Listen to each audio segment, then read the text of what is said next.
She was defective, Laura. I did us a favor. I turned a burden into a down payment. Those were the first words my husband said to me after I woke up from surgery. He didn't cry. He didn't comfort me. He just told me our newborn daughter was dead and that he had handled the mess. For 22 years, I believed him. I believed I was the broken mother of a ghost. But today, I put a sledgehammer through a wall in my workshop and found the truth. She didn't die that night. He sold her. I'm Laura, and I'm about to make him pay for every single year he stole. Before I show you the evidence I found, tell me in the comments. What's the one lie someone told you that you finally uncovered? I want to know I'm not the only one. 22 years is a long time to breathe in sawdust and varnish. My name is Laura. And at 48, my hands look older than my face. They're stained with walnut ink and scarred from slipping chisels. I restore antique furniture for a living, taking things other people have discarded and making them whole again. It's fitting, really. I spent 2 decades fixing broken chairs and shattered tables because I couldn't fix the gaping hole in my own life. Raising Joshua alone wasn't noble. It was a street fight. Richard left 6 months after the funeral, claiming my grief was too heavy for him to carry. He took the bank accounts, the investments, and the social circle. I took the debt and the silence. I remember nights when dinner was just white rice and whatever vegetables were on the clearance rack, telling Joshua it was a pirate feast while my own stomach twisted with hunger.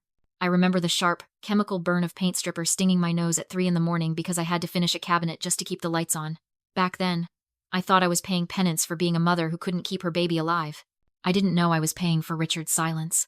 I felt weak then, broken by the weight of it. But looking back, I realized that while he was stealing a life, I was building one.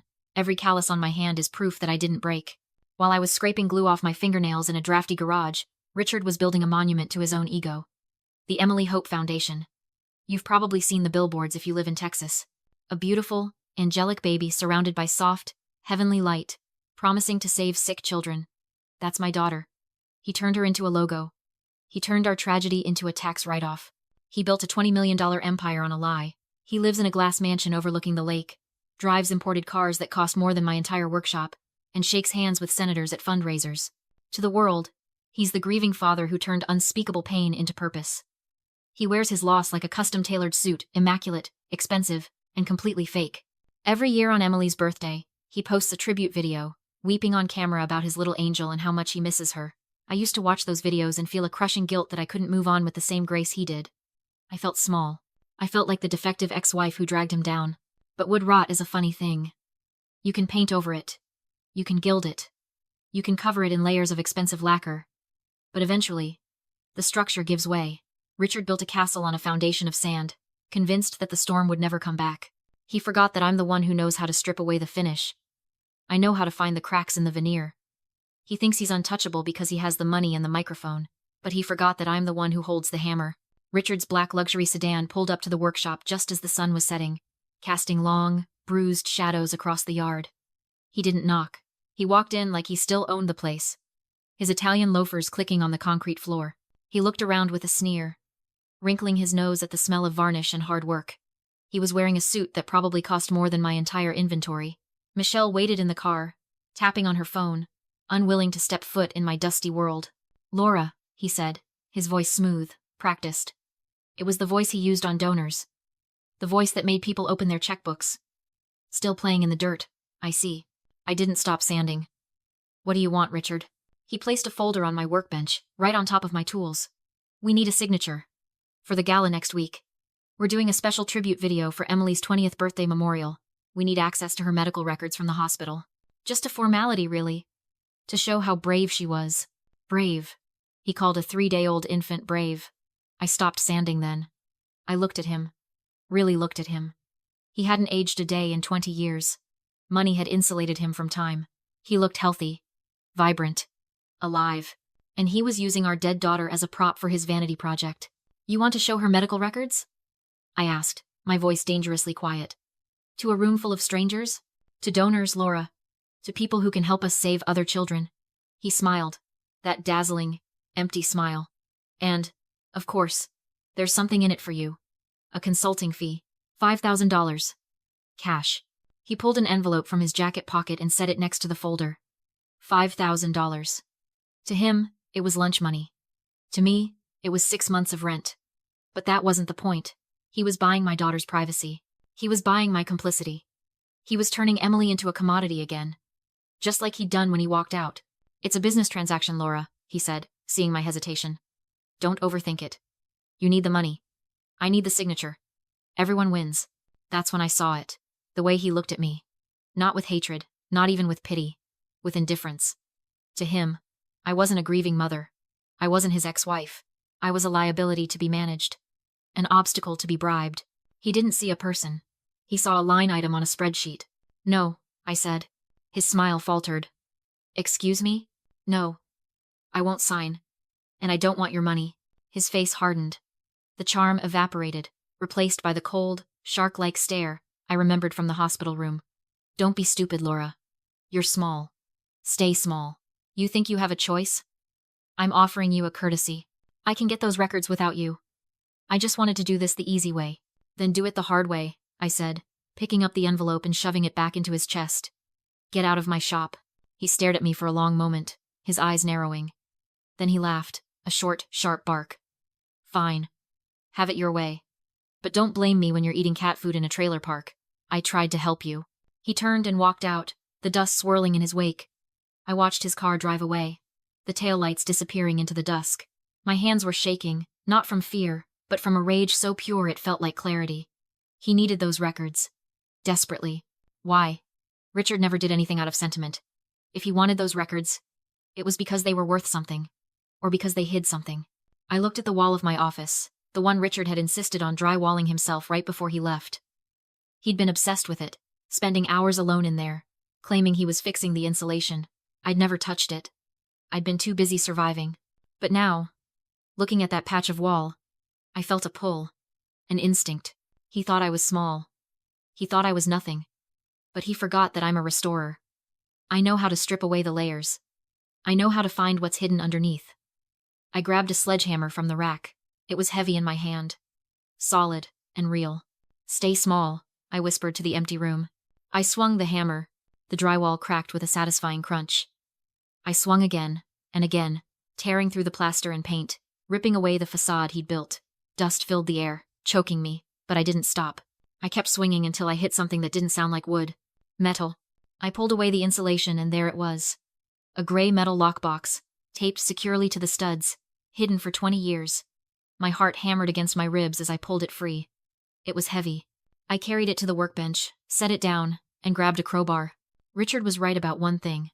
It was a business transaction. But he was wrong about the price. He thought he could buy me off with $5,000. He had no idea he'd just handed me the keys to his destruction. I took a deep breath and pried the lid open.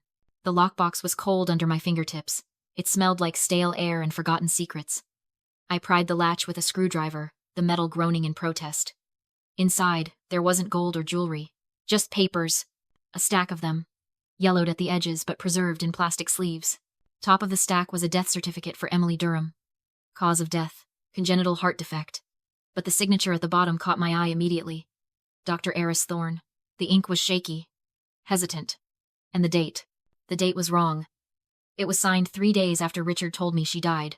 Why would a doctor sign a death certificate 3 days late? I dug deeper. Underneath was a carbon copy of a wire transfer receipt. $500,000. Sent to an account in the Cayman Islands. The sender? Richard Durham. The recipient? Global Adoptions and Consulting. The date was the same day Dr. Thorne signed the death certificate. My hands started to tremble so violently I almost dropped the papers. Global Adoptions. Adoption. He didn't bury her. He sold her. I couldn't breathe. The room spun. For 22 years, I had mourned a ghost. I had visited an empty grave. I had let the guilt of failing her eat me alive. And all this time, she was out there. Sold like a piece of furniture to the highest bidder because her medical bills would have been an inconvenience to Richard's rising star. I flipped to the next document. An insurance payout confirmation. Another $1 million. Cashed out on a life insurance policy taken out on Emily the day she was born. He collected on her death while selling her life. He double-dipped on our daughter.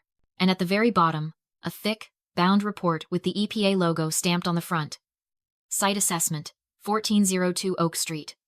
My workshop address. I opened it. Severe subterranean contamination. Leaking underground storage tank.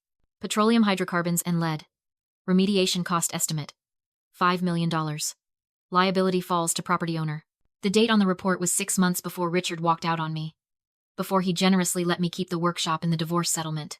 He didn't leave me the workshop out of kindness. He left me a toxic waste dump. He knew the land was poisoned. He knew the cleanup would bankrupt whoever owned it. He dumped the liability on me along with the grief, assuming I'd never find out, or that I'd be too broken to care. I sank to the floor, surrounded by the debris of my life. The rage that had been simmering for decades suddenly went cold. It crystallized into something sharp and deadly. He thought I was small. He thought I was just a sad, broken woman sanding tables in the dust. But he forgot one thing. When you strip away the rot, when you expose the damage, you can finally see the structure for what it is, and you can decide whether to fix it or burn it down. Richard wanted a signature. He wanted to put on a show for his donors. Fine. I would give him a show.